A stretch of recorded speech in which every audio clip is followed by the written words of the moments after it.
Hello, welcome back to Tiny Artist TV. Today I'm going to be doing character number 4 for my self-imposed palette challenge, where I will be going through my 115 randomly generated color palettes and creating a character for each one. So if you haven't seen my first 3 videos, go ahead and watch those. They're like 10 minutes apiece, easy junk food watching. Before we get into character number 4, of course you don't have to watch these in order. You can just watch whichever ones are your favorite colors. But I've rambled on enough. Let me go ahead and generate my random number for today's palette. So, we are going to be doing, I think we already did number 74. No, we haven't. So we're doing Frosted Mountain today. And I made sure that I picked the right one, because in the last video, I think my camera was covering the number, and so my brain just went, oh, just go to the next one. So 74, Frosted Mountain. This is giving me a very anime protagonist kind of vibe. So that's probably the direction I'm gonna go with. Let's go ahead and get started.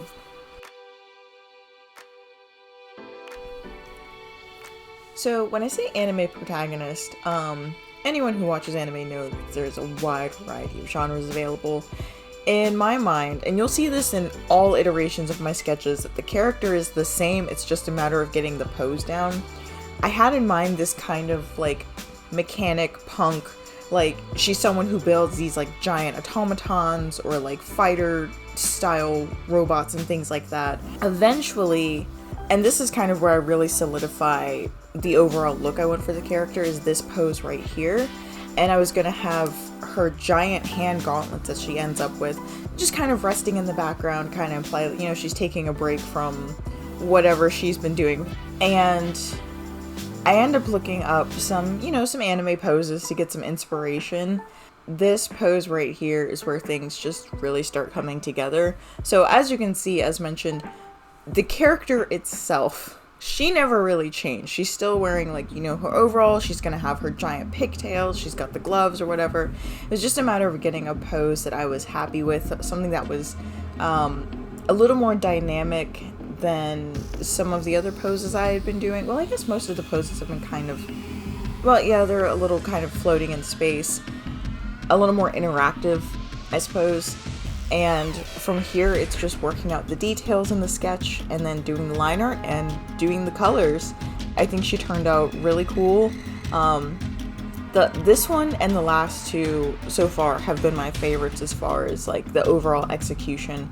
The first 2, the Moth Girl and the Candy Girl, I love Candy Girl's costume. Moth Girl, I love her vibe. But as far as overall character execution, the Goat Druid and now my little mech girl, or we'll call her steampunk, if you will, are my favorites out of the batch. And I mean, we've only done 4 characters, so I'm very excited. This makes me excited to draw the rest of the characters, just to, you know, push myself, see what I can come up with, because some of these color palettes are very similar or very monochromatic, so it's gonna really fall on the character design itself and not so much the color in some of the later videos, I'm sure.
So after I had finished the flats on this character, she was pretty much done. I decided to go back in and add, you know, those quintessential, like, things to kind of push her towards anime-esque status, such as, like, the hair highlights and all the highlights on the metal. But here she is, day 4, my character for Frosted Mountain palette finished. And so that is it for today's video. I'll see you guys in the next one. Have a weird day.